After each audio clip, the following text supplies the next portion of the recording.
Everyone, আজকে চলে এসেছি নতুন আরও একটা ব্লগ নিয়ে।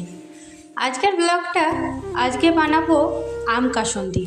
অনেক দিন ধরেই আমার কাছে এই রেসিপিটা বারবার আসছে, আর সবাই দেখছি এই আম কাসুন্দিটা বানাচ্ছে, তাই ট্রেন্ডে গা না ভাসালে চলে। তো চলো আজকে বানাবো আম কাসুন্দি। যাই হোক, ওয়ার্কআউট করে একটুখানি চিয়া সিডস খেলাম, আর সত্যি বলতে কি এবার চান ঠান করে নেবো, কারণ ওয়ার্কআউট করার পর না একটু ফ্রেশ হতেই ভালো লাগে। আর আদ্ভিক চলে গেছে ওর দাদুর বাড়ি, তো ঘরে কেউ নাই, তাই তাড়াহুড়ো করে সব কিছু করছি। তাই চান করতে যাওয়ার আগে একটা গাছ থেকে আম পাড়লাম। আজকের গাছগুলো বেশ বড় হয়ে উঠেছে। যারা যারা আমার ভিডিও দেখেন অবশ্যই কিন্তু কমেন্ট করে জানাবেন গাছগুলোকে অন্য টবে ঠিক কখন লাগাবো। অনেকে বলছে বর্ষার সময় লাগাতে, এটা বুঝতে পারছি না আমি। যাই হোক, সবটা দেখিয়ে দিলাম। চান টান করে এসে একটুখানি পুজো দিলাম, আর পুজো দেওয়ার পর এইবার যাবো আমি রান্না করতে।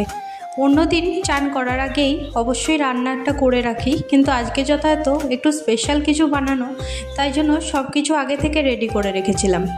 তো চলো, আর দেখতে দেখতে আজকে এই মাইকটা একটু খারাপ হয়ে গেছে, তাই জন্য তোমাদের এমনিতেই ভয়েস ওভার দিচ্ছি। ভালো লাগলে অবশ্যই কিন্তু একটু লাইক করো। আম কাসুন্দির জন্য আমটাকে ভালো করে আগে একটু পুড়িয়ে নিতে হবে। সঙ্গে আমটাকে পুড়িয়ে নেওয়ার পর দেখলাম ঠিক করে হয়নি, তাই জন্য আরেকবার মাইক্রো ওভেনে দিয়েছিলাম, দেখলাম তারপরে হয়েছে। মাইক্রো ওভেন থেকে বার করে মিক্সার গ্রাইন্ডারে সব কিছু মশলা আর এই আম আর একটুখানি কাসুন্দি এইগুলো একটু নিজে আন্দাজ মতো দেবে, কারণ বেশি হয়ে গেলে টক হয়ে যেতে পারে। তা কালারটা দেখো এত সুন্দর এসছে, আর পেঁয়াজগুলো সত্যি ভাজা হয়ে গেছে। এবার যে বানিয়ে রেখেছিলাম সব মশলাটা সেটাও দিয়ে দেবো।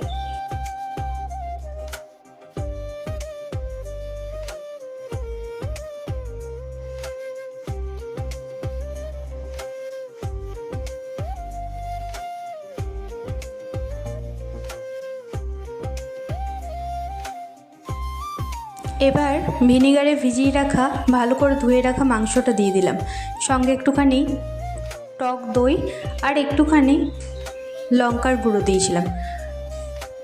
হ্যাঁ, রং হওয়ার জন্য একটুখানি কাশ্মীরি লঙ্কার গুঁড়ো দিয়েছিলাম।